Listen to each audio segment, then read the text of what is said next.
নমস্কার বন্ধুরা, আমরা আবার ফিরে এলাম লক্ষ্মী কুটিরের রান্নাঘরের তরফ থেকে।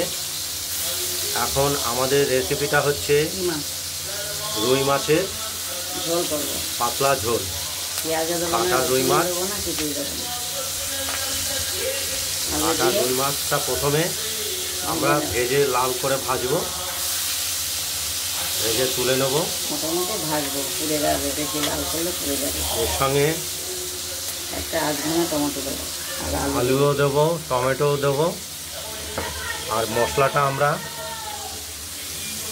পাটায় বেটে নিয়েছি। হ্যাঁ, আপনারা দেখতে থাকুন। মাছটা ভাজা হচ্ছে, মাছ ভাজা হয়ে গেছে।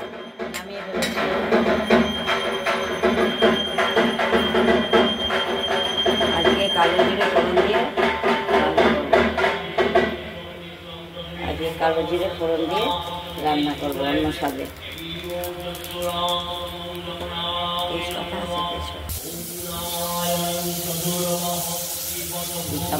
কালো জিরের সঙ্গে তেজপাতা দেওয়া হলো।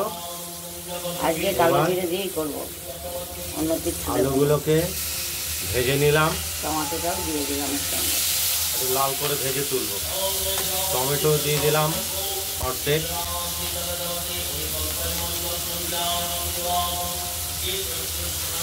ভাজা হোক, তারপর মশলাটা একটু ভাজা হলে তারপর মশলাটা দিয়ে আমরা কষাবো।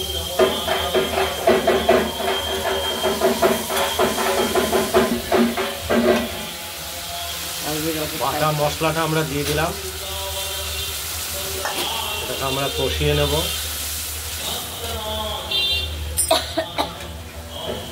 কষানো হোক, তারপর আপনারা দেখতে থাকুন। মাংস, মাছ, ডিম সবই তো আছে। মশলাটা কষানো হয়ে গেছে, তেলটা বেরিয়ে গেছে, তেল বেরিয়ে গেছে। আমাদের কষানো কমপ্লিট। এবার ঝোল দিয়ে দেবো, জল দিয়ে জল পরিমাণ মতো জল দিয়ে দেবো।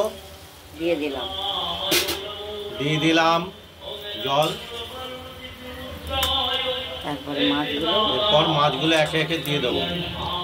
একটু আমরা দুজন মানুষ, বেশি লাগে না আমাদের।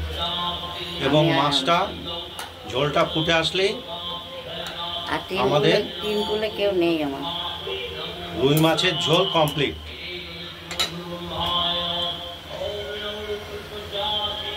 হাতে বেটে খাবেন মশলা, দেখবেন স্বাদ লাগবে কি দারুণ। মিক্সি মেশিনের থেকেও স্বাদ।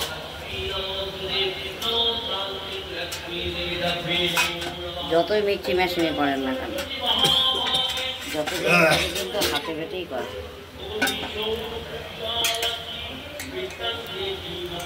আপনারা এরকম মাছের ঝোল হাতে বেটে, শিলে বেটে মশলা করবেন, করে মাছের ঝোল করবেন, করে খাবেন এবং খেয়ে একটা কমেন্টস করবেন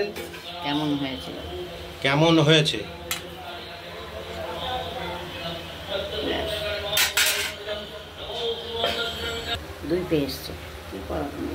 মাছের ঝোল রেডি হয়ে এসেছে। আমরা নামিয়ে ফেলবো ঝোলটা।